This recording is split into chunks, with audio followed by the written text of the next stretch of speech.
बिस्मिल्लाहिर्रहमानिर्रहीम, अस्सलाम वालेकुम नाज़रीन, मैं हूँ आसमा शिराजी। प्रोग्राम है फैसला आपका। अभी इमरान खान साहब अचानक लाहौर से अपना दौरा मुख्तसर करके इस्लामाबाद की तरफ रवाना हुए हैं और बहुत एक्साइटमेंट में आए हैं। कुछ लोग कह रहे हैं कि शायद सिक्योरिटी रीजंस थी इसलिए उन्होंने अपना दौरा मुख्तसर किया, लेकिन कुछ ज्वाइनिंग्स की भी बात हो रही है और चह में गोइयाँ पूरे इस्लामाबाद के अंदर हैं कि कौन होगा अगला शिकार। और अब देखना यही है कि खिलाड़ी हैं तो ज़ाहिर है कि किसको शिकार करेंगे, ये एक अहम सवाल है। लेकिन इस्लामाबाद के अंदर र्यूमर्स फैक्ट्री जो है वो अपने उरूज पे पहुंच चुकी है। बहुत सारी और चीज़ें भी हैं।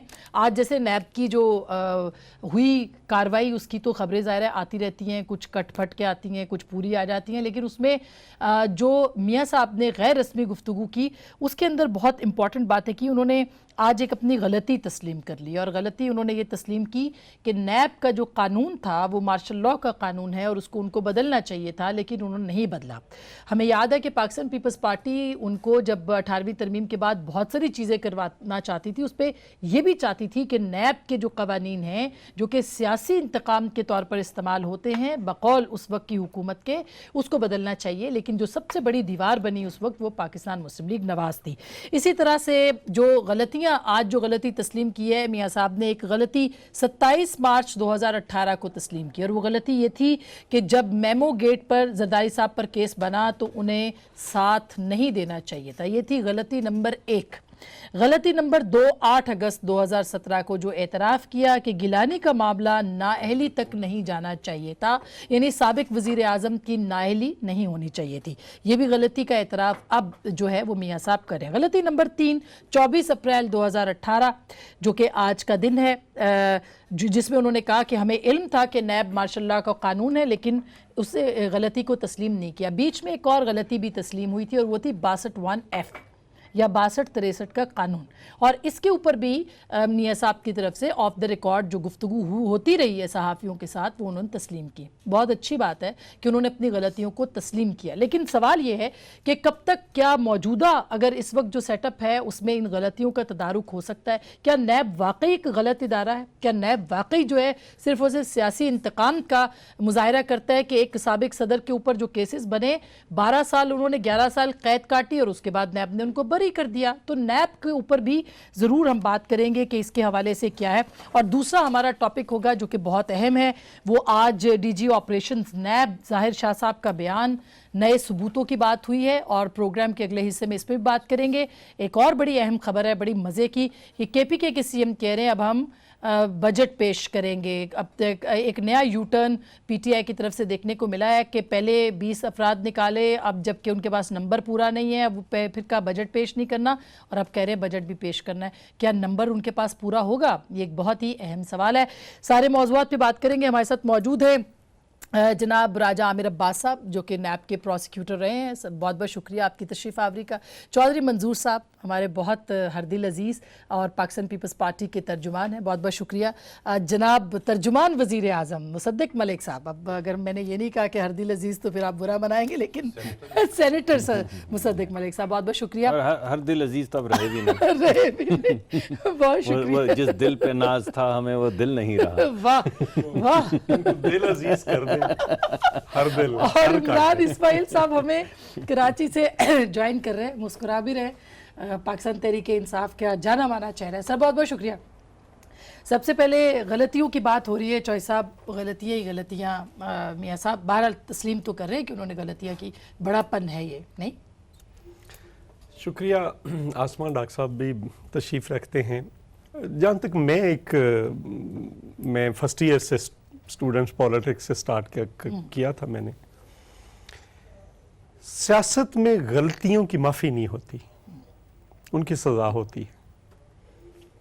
और दूसरी बात, ये गलतियां तस्लीम करना और ऑप्शंस होती हैं आपकी, जो आप पॉलिटिकल पोजीशंस पे रहे हैं, इसका मतलब वो गलत पॉलिटिकल पोजीशंस थी, जितनी भी आपने गलतियां की माफ़ी मांगी।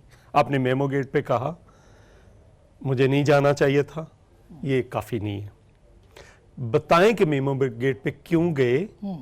आईएसआई चीफ और आर्मी चीफ का अगर एफिडेविट था तो क्या था, क्या कहा गया आपको, क्या लेने गए थे कोर्ट के अंदर, ये बताइए कौम को, अगर आप समझते हैं कि कोई साजिशें हो रही हैं तो फिर ये बताइए जिन साजिशों में आप शरीक रहें, ताकि लोग एजुकेट हों ना, लोगों को पता चले कि मियाँ साहब के साथ क्या हो रहा है। अगर आप नहीं बताएंगे, सिर्फ इतना कहेंगे, तो फिर ये चीज़ें उस तरह से नहीं आगे चल सकती। दूसरी बात, अगर वज़ीर आज़म के आज नैब पे कहा या कल नैब पे कहा, हमने कहा नैब का कानून बदले, उसका मतलब ये नहीं है। हमने ये भी कहा कि नैब का कानून ऐसा होना चाहिए जिसमें सारे आ जाएं, उसके एम्बेट में सारे आ जाएं। एक जाय साहब को बैठा लीजिए, एक हाज़र सर्विस जर्नैल साहब को बैठा लीजिए, एक ब्यूरोक्रेट बैठा लीजिए, एक कोई वकला में से कोई ऐसा नुमाइंदा ले लीजिए, मीडिया में से ले लीजिए, सारों के लिए यकसा हो जाए, मसला हल हो जाए। क्या हर्ज है इसमें? कोई हर्ज नहीं है, लेकिन नहीं ऐसा हो पा रहा।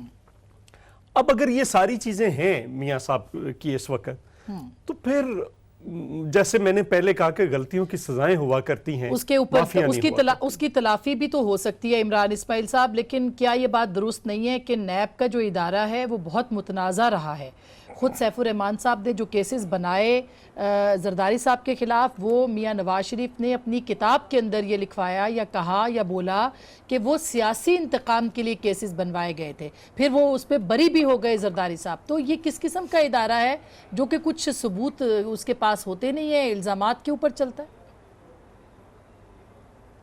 बहुत शुक्रिया आसमा। देखिए, बात यह है कि ये आप बिल्कुल सही आपने मिसाल दी कि जो नैब अंडर नवाज शरीफ परफॉर्म कर रही थी या अंडर सैफुर रहमान परफॉर्म कर रही थी, वो बिल्कुल वाज़ेह था कि वो उसको अपने पॉलिटिकल मकासद के लिए इस्तेमाल कर रहे हैं, और न सिर्फ पॉलिटिकल मकासद के लिए इस्तेमाल कर रहे हैं बल्कि गलत इस्तेमाल कर रहे हैं। और वो उन्होंने केसेस भी बनाया, उसका इतराफ़ PMLN ने खुद भी किया कि जी हमने ये पॉलिटिकल क्योंकि जो सबक वो सीख रहे थे, जो या सीख कर आए थे एक डिक्टेटर से, वहीं से आए थे ना, वो डिक्टेटर के थ्रू जिस तरह वो कंट्रोल करते थे, उसी चीज़ को उन्होंने एक और नज़रिया दिया कि जी वो नैब के थ्रू उसको कंट्रोल करना शुरू करने की कोशिश की उन्होंने। लेकिन आज क्या हो रहा है, आज नवाज शरीफ की अपनी हुकूमत है, और उनकी अपनी हुकूमत में कौन उनको सियासी इंतकाम का निशाना बना सकता है जब उनका अपना वजीर नामजद करदा वजीर आज़म बैठा है जो नवाज शरीफ को वजीर आज़म मानता है, जब उनकी क्या उस वजीर आज़म के ऑर्डर्स चल रहे हैं सर? अपने सरबराह लगाए हुए बैठे हुए हैं। क्या उस वजीर आज़म के अहकामात तस्लीम हो रहे हैं आपके ख्याल में? अल्टीमेटली तो हो ही रहे ना जी। वजीर आज़म जो है, हमारे जो वजीर आज़म है, वो अपने वजीर आज़म से अहकाम लेते हैं और वो फिर आके उन अहकामात की तकमील करते हैं। ये तो उनकी अपनी ज़बानी बात है, मैं तो नहीं कह रहा। वो कहते हैं मेरे वजीर आज़म नवाज शरीफ हैं, तो जाहिर है उन्हीं से पूछ के काम करते होंगे। तो आज ऐसा क्या हो गया मुल्क के अंदर कि नवाज शरीफ साहब से अगर आप एहतिसाब कर लें या हिसाब मांग लें या उनसे पूछ लें कि जनाब ये नेल्सन किसकी है, नीलसन किसकी है, ये वन पार्क लेन किसका है, ये एवनफील्ड अपार्टमेंट किसके हैं, अगर आपके हैं तो पैसे कहाँ से आए, तो झूठ से आप काम लेना शुरू करते हैं। पहले आप इनकार करते हैं हमारा कोई ताल्लुक नहीं है, हमारा तो किराए पे रहते हैं, फिर आप बताते हैं कि हाँ जी ये मैं खरीद लिया था लेकिन इसकी रसीद मेरे पास नहीं है। मैं उस पर आती हूँ क्योंकि उस पर बिल्कुल इमरान साहब उसके ऊपर, इमरान इस्माइल साहब उसके ऊपर आज भी बड़ी अहम डिस्कशन हुई है कोर्ट के अंदर, उसके ऊपर भी जरूर आऊंगी। लेकिन राजा साहब, ये नैब, आप तो नैब में काम करते रहे, क्या नैब सब कुछ गलत बताता है? क्या नैब के पास कोई सबूत नहीं होता? क्या नैब दुनिया का सबसे करप्ट इदारा है खुद? असल में दो चीज़ें होती हैं, एक तो नैब के कवानीन है वो है, और एक नैब के चेयरमैन। और अंडर द नैब लॉज जो पावर्स हैं वो तकरीबन सारी एक जगह पे चेयरमैन के पास हैं। और अल्टीमेटली ये जो अपॉइंटमेंट ऑफ चेयरमैन की है, ये भी ऐसे है कि लीडर ऑफ द हाउस और लीडर ऑफ द अपोजिशन इनको अपॉइंट करते हैं, जिन पे नॉर्मली उनकी पार्टीज पे खुद एलिगेशंस होते हैं। अब होता क्या है कि आपने जैसे कहा कि माजी में इसमें कोई दूसरी राय नहीं कि माजी में वाकई ही नैब के जो चेयरमैन्स थे वो इस किस्म के पॉलिटिकल केसेस बनाते थे और प्रेशर रखते थे। I totally agree. अब बात क्या आ गई कि अब डिपेंड कर रहा है उस चेयरमैन नैब पे। अब जो मौजूदा चेयरमैन नैब हैं वो इन्हीं गवर्नमेंट्स के अपने लगाए हुए हैं, लीडर ऑफ द हाउस और लीडर ऑफ द अपोजिशन, और ये वो हैं कि जो काफी सीनियर किस्म की पोस्ट पर रहे, सीनियर प्यूनी जज रहे सुप्रीम कोर्ट ऑफ पाकिस्तान के। बिल्कुल, लेकिन उंगलियां बहुत उठ रही है क्योंकि केसेस बहुत से खुल गए। अब जो नैब के कवानीन पे पहली उंगली उठती है तो फिर कहते हैं इसमें तरामीम, कुछ तरामीम की भी जरूरत है, लेकिन पर्सन स्पेसिफिक तरमीम जोन सी है ना, ये एक बहुत डेंजरस चीज है, और ये अगर होती हैं तो मैं समझता हूँ सुप्रीम कोर्ट कोई भी पर्सन स्पेसिफिक लॉस को अलाउ नहीं बिल्कुल करेगी। क्यों कह रहे हैं मियाँ साहब कि ये एक नैब एक गलती था और इसको हमें तस्लीम करना चाहिए, तस्हीह करनी चाहिए थी, हम नहीं कर सके हैं। और भी उन्होंने बहुत सी बातें कोर्ट में की, वो शायद कुछ सेंसर हो जाएंगी इसलिए उस डर से बहुत सी बातें नहीं बताई जा सकती, लेकिन जो बात ये है ये तो बहुत इंपॉर्टेंट बात है जो उन्होंने कहा। देखिए कई बातें तो मैं आपके प्रोग्राम में भी नहीं करूंगा कि वो भी सेंसर हो जाएगा, फिर आप बीप बीप करती रहेंगी, आधा प्रोग्राम पता चलेगा कि सिर्फ चौधरी साहब की बात सुनी जा रही है और आमिर साहब की, और मैं रह जाऊंगा। बदकिस्मती है, मगर मैं तो बदकिस्मती पेश कर रहा हूँ आपकी वसातत से अवाम के सामने। आप चाहती हैं तो मैं बीप करवा देता हूँ आपका प्रोग्राम। मुझे तो अब एक तमाशा सा हो गया, मजा आता है प्रोग्राम्स में जाके, जब मर्जी कुछ बोल के बीप करवा दो। लेकिन मैं आपके सामने 3 नुकात ऑन अ सीरियस इशू पेश करना चाहूँगा। देखिए ये बात तो बड़ी वाज़ेह है कि तारीखी तौर के ऊपर नैबज़ादे और नैबज़दा रहे हैं, और ये कोई ऐसा नहीं कि जो नैबज़ादे थे वो नैबज़दा नहीं हुए या नैबज़दा नैबज़ादे नहीं हुए। परवेज़ मुशर्रफ साहब का पूरा दौर जो है, मुझे नहीं पता आमिर साहब कब थे नैब में, इनको मालूम होगा कि अगर तारीखी तौर पे ये देखें कि लोगों की इतनी इतनी मोटी फाइल्स थी और उन फाइल्स के बदले में उन्हें वज़ीर बनाया गया। एक दिन वो नैबज़दा थे, फिर वो नैबज़ादे बन गए, फिर वो बहुत देर तक वज़ीर रहे, जब किसी ने चूं चरा की तो दोबारा से वो नैबज़दा हो गए। तो इसमें कोई शक नहीं है। जैसे मियाँ साहब ने बताया, आज अपनी वो किताब का आपने हवाला दिया, मैंने आपको परवेज़ मुशर्रफ साहब का हवाला दिया, तो ये बड़ी एक बात वाज़े हो जानी चाहिए कि इस कानून में सियासतदान क्यों बनाते हैं? किसके, जैसे अभी कहा कि मेमो के ऊपर बता दें कि पहले एक केस मैं बता उसी तरफ आ रहा हूँ आहिस्ता आहिस्ता, जरा मैं स्लो हूँ।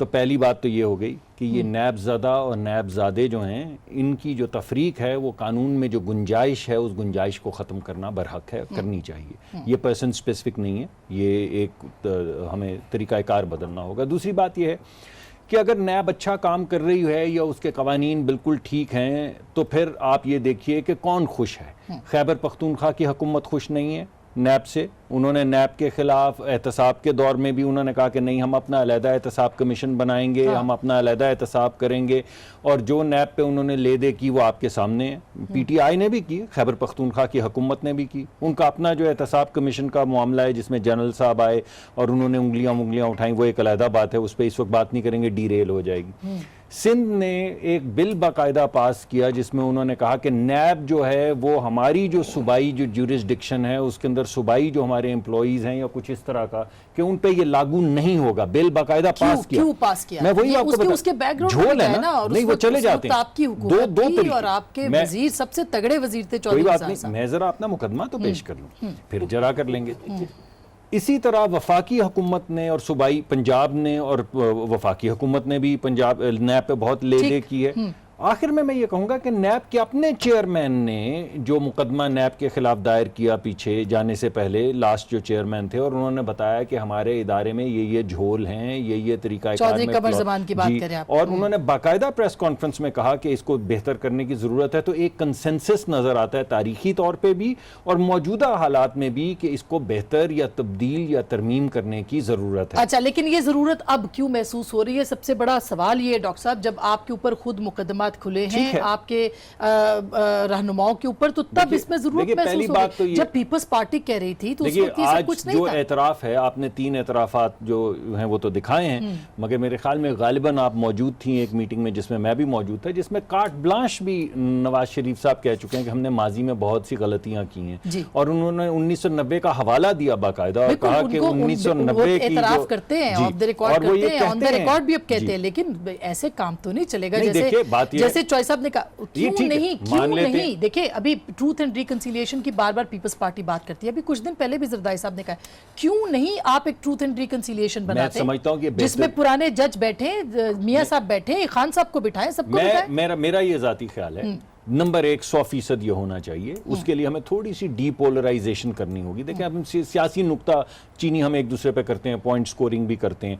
मेरे ख्याल में थोड़ी सी डी एस्केलेशन जैसे ही होगी, जो मुझे लगता है इलेक्शन के फौरन बाद होगी, जब नया मैंडेट लेकर जो भी आएंगे, वो वक्त होगा हमें ट्रूथ और रिकंसिलिएशन ले बैठने का। एक आखिरी बात करूंगा, लेकिन मेरा ये यकीन हो चुका है मुझे कि ये ट्रूथ एंड रिकंसिलिएशन पार्लिमान के अंदर होनी चाहिए। पार्लिमान को अपनी जो जी पार्लिमान को अपना जो रिट है, बिल्कुल उस तरह से जैसे आपको ये मामला जो था वो पार्लिमान में रखना चाहिए था। इरशाद फरमा रहे हैं जी, बिल्कुल। बहुत सारी मैं ये कह रहा हूं कि मैंने जैसे कहा कि देखिए कोई वक्त तो ऐसा होगा, अगर अभी आप समझते हैं हमें फायदा है तो अभी नहीं करते नहीं, लेकिन अभी सारे इतराफ की वजह मालूम नहीं हो रही ना कि अब इस वक्त तो आप एक ट्रूथलेस गवर्नमेंट है, आपके पास कोई पावर्स नहीं है, पार्लियामेंट नहीं। अभी तो हम देखिए अभी जिस तरह बाकी सब क्रिटिक कर रहे हैं हम भी कर रहे हैं, हम बाद में ये भी कह रहे हैं साथ साथ कि अगर आप समझते हैं ये मुनासिब वक्त नहीं तो मत करें। ठीक, जब आप समझेंगे मुनासिब वक्त आ गया तब कर लीजिएगा, लेकिन इसको करना जो है वो जरूरी है। अच्छा, एक छोटी सी ब्रेक के बाद इस पे जरूर बात करेंगे इलेक्शन के बाद का एजेंडा क्या है, और इलेक्शन से पहले अब ये जो लोग जा रहे हैं पार्टियां बदल बदल के, और ये भी क्या कुछ अरसे के बाद कुछ पार्टियां इसके ऊपर भी कहेंगी कि कहीं और से हुक्म आया या क्या आया या क्यों हो रहा है, और क्या मियां साहब भी इस गलती।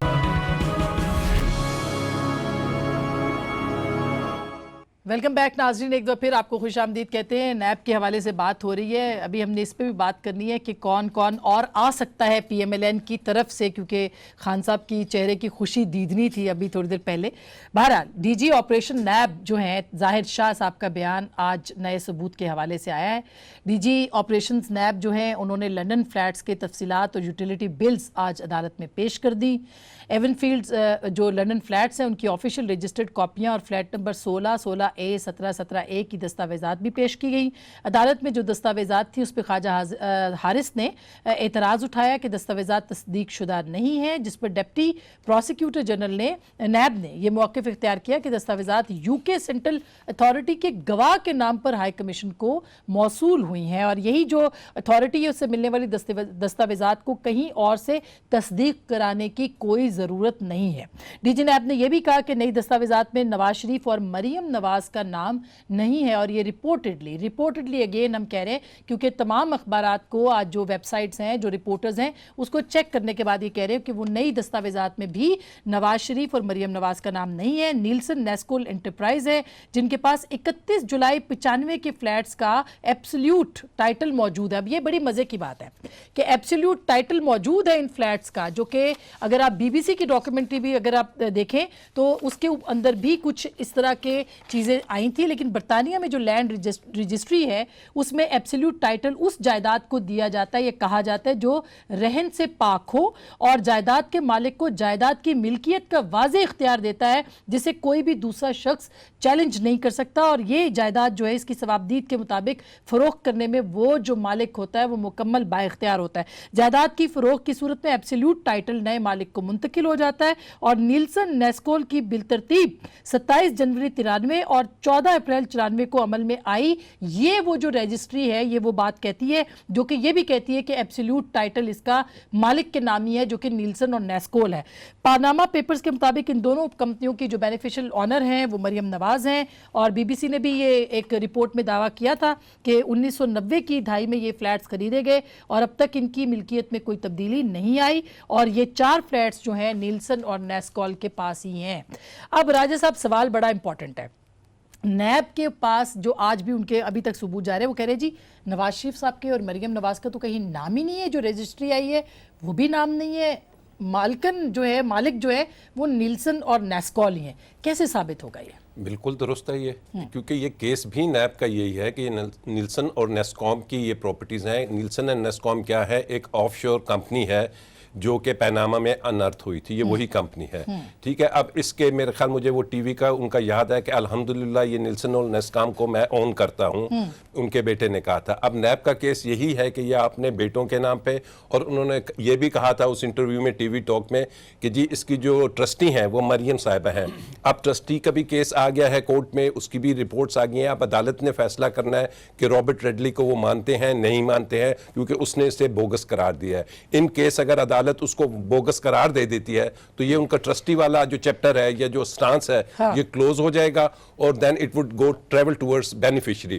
अब नैब के एक और है सेक्शन 21, ये बड़ा इंपॉर्टेंट है, जिसमें अब ये जो तरमीम आ रही है ना, ये जो मैं पर्सन स्पेसिफिक बात कर रहा था उसमें 2 कवानीन उन्होंने डाल दिए हैं। अच्छा। एक डाल दिया है कि ये जो MLAs के तहत जितनी भी बाहर से एविडेंस आएगा उसमें एक वर्ड लिखा हुआ है अभी के मौजूदा में कि not with standing anything in कानून शहादत, जो पाकिस्तान का कानून शहादत है वो उसकी राह में रुकावट नहीं बनेगा और उसे एज इट इज दुरुस्त तस्लीम किया जाएगा। ये ऑलरेडी कानून है, तो इसलिए कोई दिक्कत तो नहीं होगी नहीं, और अभी जो नया कानून आ रहा है उसमें इसको चेंज कर दिया ठीक है। लेकिन एक आम गलतुल आम जो बात है वो ये, बल्कि आज उन्होंने कहा कि नवाज शरीफ साहब का मरियम नवाज का नाम ही नहीं है, इससे क्या साबित होता है? इससे साबित देखिए केस तो बेनामी का है ना। अगर नवाज शरीफ साहब के नाम पे होता तो ये बेनामी का assets beyond known source of income, क्योंकि वो पब्लिक ऑफिस होल्डर थे। केस यही है कि वो अपने नाम पे नहीं रख रहे थे, अपने बच्चों के नाम पे रखा। तो फिर तो चॉइस साहब ये बेनामी का केस जो होता है इसके अंदर क्या मतलब साबित करना कितना मुश्किल होता है? जो बेशक बारे सबूत जो है वो मियां नवाज शरीफ और मरियम नवाज पे है, लेकिन वो कहते हैं हमारे पास सबूत ही कोई नहीं, कर ले फिर जो करना है। आई मीन है ही नहीं सबूत, वो कहते हैं। आसमा, मैं पहले दिन से कह रहा हूं कि नैब लॉ के तहत ये केस उस दिन शुरू होगा जिस दिन ये अपना डिफेंस पेश करेंगे। उससे पहले तो जो नैब कर रही है या जो सबूत लाकर दे रही है वो तो ऐसे इजाफी हैं। जब ओन कर लिया है कि ये हमारे हैं फ्लैट और अल्हम्दुलिल्लाह ये सब कुछ हमारा है, तो फिर वो बताना पड़ेगा। 93 के अंदर देखना पड़ेगा उनकी एज कितनी थी बच्चों की, और बच्चों के नाम पे बच्चे किसके हैं। मियां नवाज शरीफ साहब के बच्चे हैं ना, किसी और के। यानी वो डिपेंडेंट अपने वालिद पे थे जो कि उस वक्त सीएम पंजाब थे या फाइनेंस मिनिस्टर थे पंजाब के। ये उस दिन केस शुरू होना है। दूसरी बात जो मैं इंपॉर्टेंट बात करने लगा हूं, नहीं 93 में तो प्राइम मिनिस्टर थे। हाँ। तो वही ना, प्राइम मिनिस्टर थे 92 के अंदर, 92 में जो मोटरवे का सारा था उसी से ये फ्लैट्स लिए गए ना। अच्छा, ये आपने बड़ी तस्दीक के साथ कह दिया कि उसी से फ्लैट्स ले गए। साबित हो गया इमरान इस्माइल साहब। दूसरी एक सेकंड, अब जो इशू हो रहा है, जो ये कर रहे हैं, ये तरमीम किसके जरिए ला रहे हैं? ये फाइनेंस बिल के जरिए ला रहे हैं। चूंकि मनी बिल जो होता अभी है, जो मनी बिल आएगा 27 अप्रैल को, उसके अंदर ये दो तरमीम आएंगी। उसको सेनेट में जाने की या सेनेट पास करने की जरूरत नहीं है। ये देखिए एक बारीक नुक्ता है, इसलिए खींच कर ला रहे थे कि अगर हम लेकर जाएंगे वैसे कोई कानून लेकर जाएंगे तो वो तो कानून सेनेट में जाएगा। अच्छा, तो सेनेट मैक्सिमम रिकमेंडेशंस दे सकता है। सेनेट जो बजट है या फाइनेंस तो उनके पास मेजॉरिटी है, वो कर लेंगे। वो मेजॉरिटी है। तो ये इशू है इमरान साहब। ये तो फिर कानून, ये जो अभी राजा साहब ने बात की कि 2 कवानीन के जिसमें कि आपको कानून शहादत की जरूरत नहीं पड़ेगी, ये आप लेके आ रहे हैं। अगर ये फाइनेंस बिल में आता है, मेजॉरिटी उनके पास है, तो फिर तो आराम से हो जाएगा। नहीं, आराम से तो कुछ भी नहीं होगा। अब आराम कहाँ, तो अब तो आराम के दिन गए। वो दिन हवा हुए जब बीफाख्ता मजे लेती, उड़ा कौवे मजे लेते थे, और बीफाख्ता अंडे। सर ये भी सुप्रीम कोर्ट में जाएगा 203A की तरह। या हर चीज मजे में कर जाएंगे। एक्चुअली प्रॉब्लम क्या आ रही है आसमा जी, कि ये पर्सन सेंट्रिक कवानीन इंट्रोड्यूस कराते चले जा रहे हैं। यानी जहां इनको दिक्कत आए वहां कानून अमेंड कर दें, जहां नवाज शरीफ को प्रॉब्लम आए वहां कानून अमेंड कर दें। नवाज शरीफ नायल हो जाए तो उसका नायली का कानून अमेंड कर देंगे जी, वो पार्टी के सदर, नायल शख्स पार्टी का सदर बन सकता है। जब तक आप पर्सन सेंट्रिक कवानीन लाते चले जाएंगे, आपको चैलेंजेस का सामना होगा, और आपके सामने जमातें भी खड़ी होंगी, अवाम भी खड़ी होगी, अदलिया भी आपको चैलेंज, आपका ये इसको चैलेंजेबल होगा अदलिया में, और ये हर जगह आपको मुंह की खानी पड़ेगी जैसे आप अब तक करते चले आ रहे हैं। आपको अब प्रॉब्लम आ रही है कि जी नवाज शरीफ साहब की जो जायदाद पाकिस्तान से बाहर पड़ी है या इंग्लैंड में पड़ी है, उसको अब इनको साबित करना है कि ये पैसा जायज़ था और ये जायज़ पैसे से लेकर आए थे। मैं अभी भी आपसे एक बात वसूख से कह सकता हूँ कि मेरे वालिद साहब ने, या मेरे अगर वालिद साहब को उनके वालिद साहब ने कोई चीज़ गिफ्ट की थी या कोई ऐसी जायदाद थी जो उस वक्त से चली आ रही है, तो उसकी हर चीज़ की रसीद, पेपर, हर चीज़ मौजूद है। अगर मेरे ताया के पास है तो उनके पास मेरे दादा की। लेकिन सर बहुत सारे केसेस में नहीं भी होती ना, ये बेनिफिट ऑफ डाउट तो दिया जा सकता है कि वालिद साहब आपने खुद परचेज किया है, आपने खुद परचेज किया है, तो उस दौर में था, बोला है आपने, उसके बाद आपने ओन किया है उसको, टीवी पर बैठ के अल्हम्दुलिल्लाह ये नेल्सन भी हमारी है, नेस्कॉल भी हमारी है, और इसकी बेनिफिशियल ओनर ट्रस्टी जो है वो मेरी हमशीरा है। यानी बैंक कह रहे हैं कि एक ही बहन है ना उनकी, अब तो एक मामला इस सैचुरेटेड पॉइंट पे आ गया है कि या तो नवाज शरीफ साहब अपनी औलाद को ही डिसोन कर दें कि जी मैं जानता ही नहीं इनको कौन है ये लोग, तो फिर तो शायद डॉक्टर साहब ये जो आज जाहिर शाह की ये जो जाहिर शाह ने स्टेटमेंट दिया है, उन्होंने कहा कि ये नहीं है, लेकिन वो कह रहे हैं कि जो डॉक्यूमेंट्स मिले हैं उनको, वो एब्सोल्यूट टाइटल जो है वो उनके पास है, जिसके पास नीलसन नेस्कोल है 1993 से। जी देखिए, मैं 2-3 बातें हुई हैं उनका जिक्र करूंगा। पहली बात तो ये कि अगर ये नवाज शरीफ स्पेसिफिक कानून था कि आप पार्टी के सदर रह सकते हैं, तो बेनज़ीर का जो मुकदमा था जो वो लेकर गई थी और 11 या 14 का बेंच सुप्रीम कोर्ट का बैठा था जिसमें उन्होंने कहा था कि बेनज़ीर को नई अखलाकियात पढ़ के डिस्क्वालीफाई किया जा सकता है, ये वही मुकदमा है जो दोबारा पेश हुआ है। ये 4 का बेंच था, वो 11 या 14 का बेंच था। तो अगर ये पर्सन स्पेसिफिक है तो वो भी पर्सन स्पेसिफिक होगा। फिर ये तो पीपल्स पार्टी के सोचने की बात है कि क्या ये आप अखलाकियात चाहते हैं कोई और पढ़े, आपकी जो जमात साजी का हक है या गैर सियासी जमात साजी का भी जो हक है उसमें, ये फैसला तो खैर अब अदालतें करेंगी, आइन करेगा। नहीं, ये स्ट्राइक डाउन हो सकता है ये भी।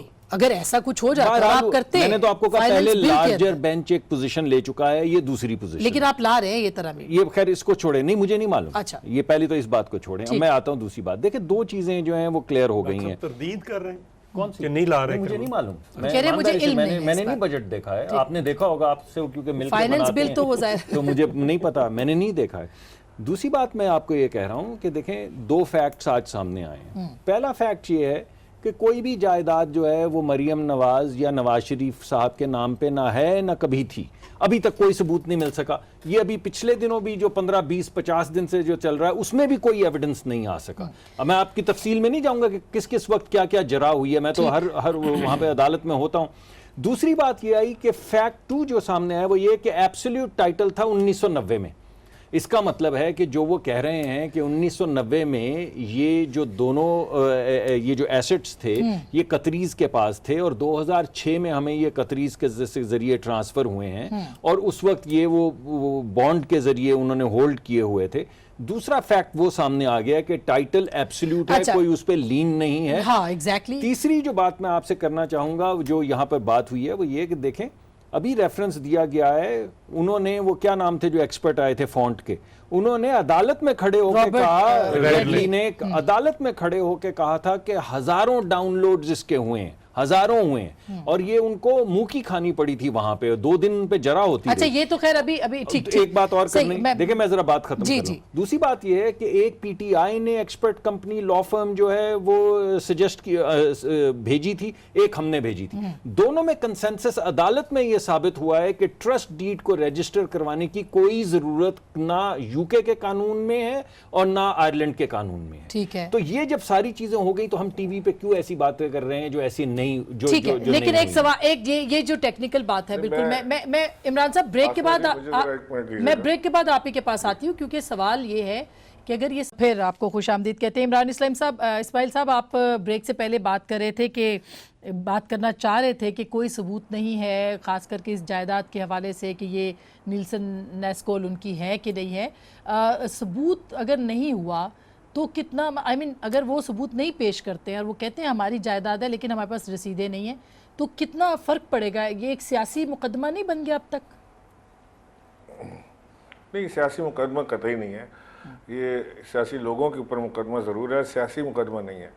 इसमें तो सिर्फ साफा इनसे सिर्फ एक चीज़ मांगी जा रही है, इनकी जान छूट जाएगी, सारी बहस मुबाहिसे से जान छूट जाएगी, सारे लोग झूठे साबित हो जाएंगे, ये सच्चे सादे कमीन साबित हो जाएंगे। अगर ये रसीद दे दें मनी ट्रेल की कि पैसा कहाँ से कमाया था और लेके कैसे गए थे, बस इतने दरखास्त है। अभी आप बात करना शुरू करें तो ये आपको एक अलिफ लैला की कहानी सुनाएंगे कि जी एक जिन है जिसकी जान तोते में है और वो तोता जो है वो कोकाफ में है, कोकाफ में वो एक और जिन के कब्जे में है, उस जिन की जान जो है मछली के पेट में है और मछली को मारने के लिए एक तलसीमी खंजर की जरूरत है जो आपको मिल नहीं सकता, लिहाजा सब ठीक है। ये कहानियां ना सुने, ये सुन के कान पक गए हमारे। सिर्फ 2 चीजें बता दें, मनी ट्रेल दे दें और पैसा कैसे बनाया था। अच्छा, फर्ज किया वो कहते हैं कि हम नहीं, मतलब हमारे पास तो जो सबूत थे वो हमने दे दिए। कतरी खत के पीछे छुपना जो है ना, ये खुद ही एक साबित करता है कि ये फ्रॉड है। इनका पैर दर पे झूठ बोलना साबित करता है कि इसमें फ्रॉड है। ये अच्छा, ये बिल्कुल इमरान साहब ये अब रिसीव नहीं देते, ये एक आम सवाल। देखिए, ठीक हो गया, इसका भी आसान है। अगर ये जो नैम की तरमीमी आ रहा है ऑर्डिनेंस, इसमें जो सेक्शन 14 है उसमें जो बारे सबूत था वो पब्लिक ऑफिस होल्डर पे था। जो ये अमेंडेड आ रहा है इसमें बारे सबूत उन्होंने डाल दिया कि जी प्रोसिक्यूशन साबित करे। अच्छा, ये ऑर्डिनेंस की सूरत में आ रहा है, जो अभी फाइनेंस बिल है उसका हिस्सा नहीं होगा, जो आप कह रहे हैं मुमकिना तौर पे ऑर्डिनेंस भी हो सकता है अच्छा और है बिल ना, वो जी। उसको कैसे करते तो हैं, अब वो ये तो उसमें ये भी चेंज कर दिया। अब again this is pertains to this नहीं सॉरी प्लीज रिपीट इट। आप कह रहे हैं कि इसके सेक्शन 14 जिसमें फिलहाल जो बारे सबूत है वो पब्लिक ऑफिस होल्डर पे होता है कि जो उसने अवामी explain- नुमाइंदा रहा हो, अवामी जी, ओहदा रहा हो जिसके उसने पास एक्सप्लेन करना होता है कि ठीक। जो ये प्रॉपर्टीज हैं ये जो उसके बच्चों के नाम पे या किसी भी बेनामी होल्डर के नाम पे हैं, हाँ। इसकी सोर्स ऑफ इनकम क्या है और ये कैसे मनी वहां तक पहुंचा, ये उस पे in case he fails to give the explanation तो उस लॉ में लिखा है कि automatically it would be assumed to be corruption and corrupt practice. ये अभी के कानून में मौजूद है। अच्छा। इसको चेंज किया जा रहा है कि ये ओनस शिफ्ट हो जाएगा, प्रोसिक्यूशन वो साबित करे जी ये करप्शन से कमाए गए हैं और ये मतलब जो इल्जामात लगा रहे हैं वो साबित वो ना करे साबित। जिस पे इल्जाम हाँ, अब तक तो ये था जिस पे ये- इल्जाम जी, है जी, वो सा- करना। सादा मैं ठीक आपको हो सादा गया। लफ्ज़ में बताऊं। हाँ। कानून ये है कि आप मुद्दई हैं, 38% आपने मुकदमा सेक्रेटरी। साबित करना है। हाँ। आपने मुकदमा साबित करना है, वो सिविल में है या क्रिमिनल में है। देखिए जो जो सब मुद्दई है। ऑर्डिनेंस तो लेकिन कोई यहाँ पे- सस्पेंड नहीं कर सकता। नहीं, अगर नहीं, सदर मेरी मुमलिकत कर गुजारिश सकते सुन लेना। हैं नहीं, करते मेरी हैं। गुजारिश सुन लेना। मेरा एक वैसे पॉइंट है मैं उधर भी आता। हाँ। अब यहाँ पे ये है कि जो नैब लॉ है उसमें ये है कि आप जो बंदे पे इल्जाम लग रहा है वो अगर मान लेता है कि ये गिलास मेरा, उसने साबित करना है हो कहाँ गया। से आया। हाँ। ठीक है। हाँ। अब ये उसमें जो अब राय वो साहब कह रहे हैं उसमें दूसरे के तरमीम ऊपर है कि करके आप वापस फिर जो इल्जाम मुझ उस पे कानून लगाएंगे पे एग्जैक्टली उसको साबित आपने करें। साबित करना है। लेकिन ये जो ऑर्डिनेंस है, ये ऑर्डिनेंस अगर आता है तो कोर्ट में ये चैलेंज हो सकता है नहीं इसको। चैलेंज तो होगा, लेकिन पहले तो पास होने का मरला है ना। सर, कि ये ऑर्डिनेंस मनी अगर बिल में- आता है तो उसकी तो नहीं, जरूरत नहीं ऑर्डिनेंस है। अगर ऑर्डिनेंस आता है हाँ। तो फिर तो लॉ का पूरा कोर्स जाएगा, लेकिन ऑर्डिनेंस का अब टाइम नहीं है। अब टाइम नहीं। चूंकि ऑर्डिनेंस पेश भी नहीं हो सकता अब उसमें। डॉक्टर साहब, और देखिए, आप- चूंकि जब बजट आएगा तो फिर कोई और बिल या कोई चीज नहीं रहती, नहीं। सिर्फ बजट होता है। बजट, बजट ठीक। में सिर्फ फाइनेंस बिल होता है। ठीक। फाइनेंस बिल के अंदर ये कर सकते हैं और उनके उसको पास सेनेट में मेजॉरिटी नहीं जाना भी पड़ेगा। मेजॉरिटी है। भाई देखिए आपके तो देखिए- बहुत से लोग देखिए टूट मैं के तो जा रहे पहले हैं, ये सुना है बात करूंगा PTA कि में। मुझे तो मैंने इसके मुतालिक आपके प्रोग्राम में ये गुफ्तगू पहली दफ़ा हो रही है। मैं रोज़ काम करता हूँ, ये मैं नहीं कह रहा हूँ कि हर चीज़ मेरी नज़र से गुजरती है, ये मुझे मालूम है। लेकिन जिस तरह कहा जा रहा है कि सेक्शन ये 14 के अंदर अगर ये- ऐसा होता है मुमकिन तौर पर ये कानून लेकिन साजी अगर होती आपके है। पास कोई इतला है तो मैं इस पे बात करूं। सर, वो अगर इत्तला मेरे मगर पास कहाँ भी से नहीं है है, उनके frankly, पास? ये तो देखिए ना, राज साहब वो ने तो point उन्होंने उठाया है। उठा दिया पॉइंट, तो मैं भी कोई पॉइंट उठा देता हूँ चलिए हवा में आप कि ये अगर पॉइंट ये उठाएं हो कि जाए आप वो हो जाए। बजट तो पूरा हो देखिए, जाएगा ना मैं- सर। हाँ, आपके हाँ, लोग बिल्कुल, छोड़ के बिल्कुल। जा रहे देखिए, हैं, चौधरी लेकिन निसार साहब लेकिन की बुनियादी rumors जो हैं। हाँ। बुनियादी नुकात जो हैं,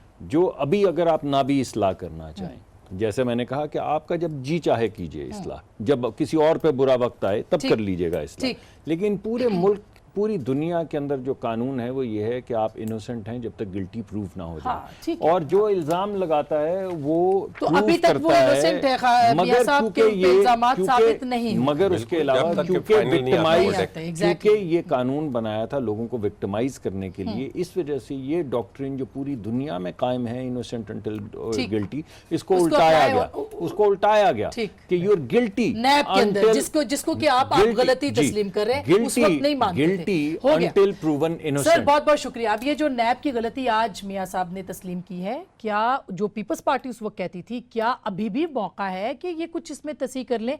गो के अभी कह रहे हैं कि किस किस्म की कानून साजी आ सकती है, अगर ऐसी आ सकती है तो क्या पॉलिटिकल पार्टीज इसके ऊपर एक जुबान होंगी और क्या ये तो कहीं स्ट्राइक डाउन नहीं हो जाएगा? फैसला आपका।